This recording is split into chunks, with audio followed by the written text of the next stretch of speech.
کہ مٹی سے اللہ پاک نے تو تخلیق کیا ہے. صفی اللہ مٹی سے پیدا ہوئے،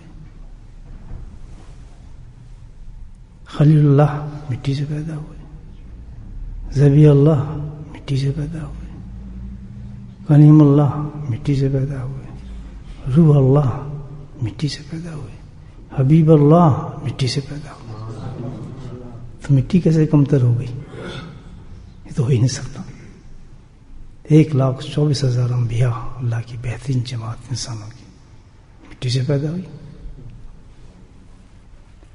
پھر اس کے بعد صحابی، تابعی، صحابہ، اللہ والے، اولیاء اللہ، غوث، قطب، ابدال، سب کس سے پیدا ہوئے؟ مٹی سے پیدا ہوئے. تو یہ کیا معاملہ؟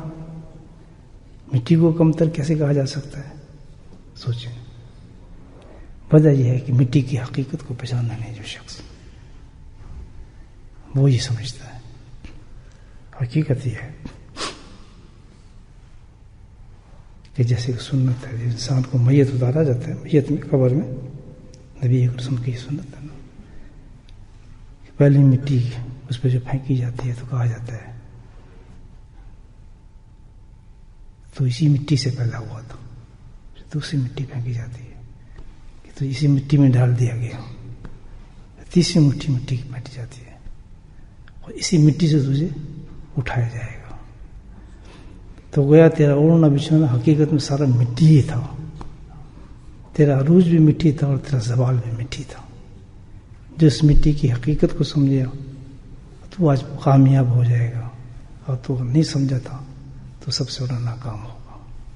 مٹی کی حقیقت اصل میں یہ ہے کہ جامع کمالات اخلاق ہے اس میں، اور وہ جو اخلاق ہے اللہ کے نزدیک سب سے بلند چیز ہے. نبی کریم کا ارشاد مبارک ہے کہ جو شخص سب سے بہتر شخص کون ہے؟ فرمایا جس کے بلند اخلاق ہوں گے. سب سے اونچا درجہ کس کو ملے گا؟ جس کے اخلاق بلند ہوں گے. اللہ کے نبی ارشاد فرماتے ہیں کہ میں دنیا میں آیا اس لیے کہ اخلاق کو مکمل کروں، اتمم الاخلاق کے. تو اصل جو ہے اخلاق کے، اور سارا اخلاق کس میں موجود ہے؟ اس مٹی میں موجود ہے. تو کیا پیغام ہے کہ جو بندہ مٹی بن گیا وہ پوری اخلاق کو پا جاتا ہے. مٹی کیا ہے حقیقت میں؟ کمال نبوت کی جامع ہے مٹی. بہت بڑی بات ہے. کمال نبوت جو ہے وہ کس عنصر سے؟ مٹی سے. الحمدللہ کتنا بڑا رتبہ ہے انسان کو مٹی بن جانے پر. جو مٹی ہو گیا پورے اخلاق پا جاتا ہے. کیسی کیسی چیزیں موجود ہیں مٹی میں، وہ مٹی بن کر انسان کو ملتی ہے. ظاہر ہے جب تک ہم اس کو کمزور سمجھتے رہیں گے، گندا سمجھتے رہیں گے، برا سمجھتے رہیں گے تو اللہ اکبر ذلیل و خوار ہوتا رہتا ہے انسان، فرعون بن جاتا ہے. اور جب وہ مٹی بننا شروع ہوتا ہے تو بلند ترین درجے پہ پہنچ جاتا ہے.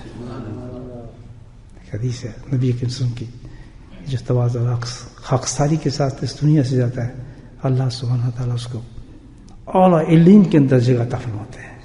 اتنا مرتبہ اس کو دیتے ہیں. کئی مٹی کو دیکھا آپ نے، اس میں کوئی چیز ڈال دیں آپ، اچھی ہو بری کچھ بھی ہو، مٹی اس چیز کو رد نہیں کرے گی، چاہے کتنی خراب ہو، کتنی پوشت ہو، کیسی ہو، چھپا لے گی. اس کو پتہ بھی چلے گا کدھر گئی، گل جائے گی، سڑ جائے گی، بس گند مٹی میں گئی، اس نے اس کو محفوظ کر لیتی ہے. کتنی بڑی صفت ہے. اس کو کہا جاتا ہے پردہ پوشی. جب انسان مٹی بنے گا تو اس میں صفت ہی اترتی ہے پردہ پوشی کی. پردہ پوشی کمال صفت ہے انسان کی، یاد رکھیں. کسی عبادت سے نہیں ملے گی، صرف مٹی کے بننے کے بعد ہی ملتی ہے عبادت. مٹی سمجھیں گے اپنے آپ.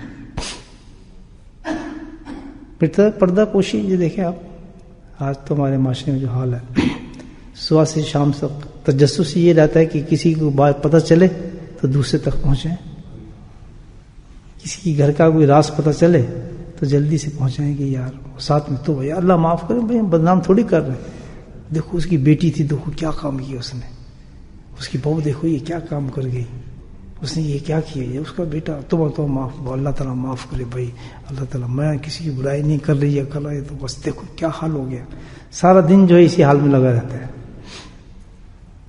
کہ تازہ خبر کوئی ملے اس خبر کو عنوان بنا کر انسان پیش کرے.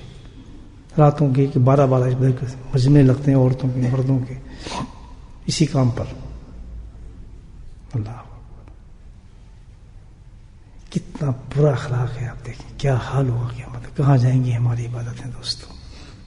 مٹی سے سیکھو، چھپا جاتی چیز، اس کو کہتے ہیں پردہ پوشی.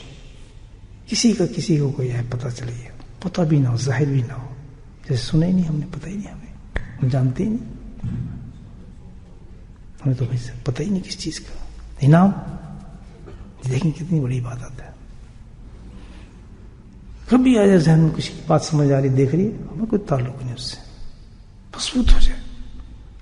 خبردار جو کسی زبان سے بھی کسی کی بات یہ عیب کوئی نظر آ جائے کسی کا، خیال میں نہ ہو، سامنے تصور بھی نہ ہو.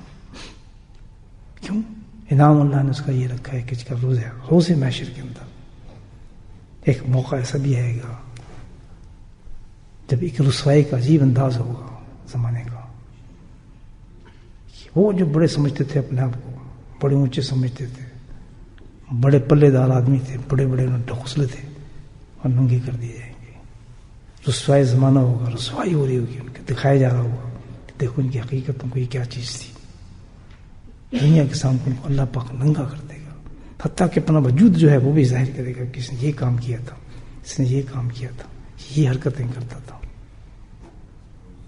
کتنا بڑا رسوائی کا سما ہوگا روز محشر میدان محشر میں دوستو. یہ سوچنے والی بات ہے. جو ہم سے پہلے بھی مرے ہیں، ہفتہ پہلے، 3 دن پہلے اس پوزیشن میں پہنچ چکے ہیں. یہ خیال رکھنا اس چیز کا. اللہ کرے انہوں نے اس پر محنت کی ہو. یہ دیکھ رہے ہیں محنت کرنے والی باتیں ہیں.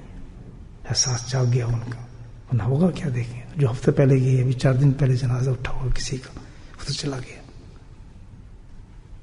آج کے بعد یہ کام بالکل نہ کیا جائے. انعام اللہ نے کتنا بڑا رکھا ہے کہ جب یہ رسوا ہو رہے ہوں گے، چاہے کتنا بڑا گناہ کا انسان ہوگا، اس کو بلائے گا اللہ پاک، چھپائے گا، خصوصی چادر کے اندر چھپائے گا، خاص اہتمام کیا جائے گا. بڑا حیران ہوگا، کہتا گھبرا نہیں، تو میرے بندوں کی پردہ پوشی کرتا تھا، ان کے رازوں کو چھپاتا تھا. آج تیرا رب تیرے رازوں کو چھپائے گا.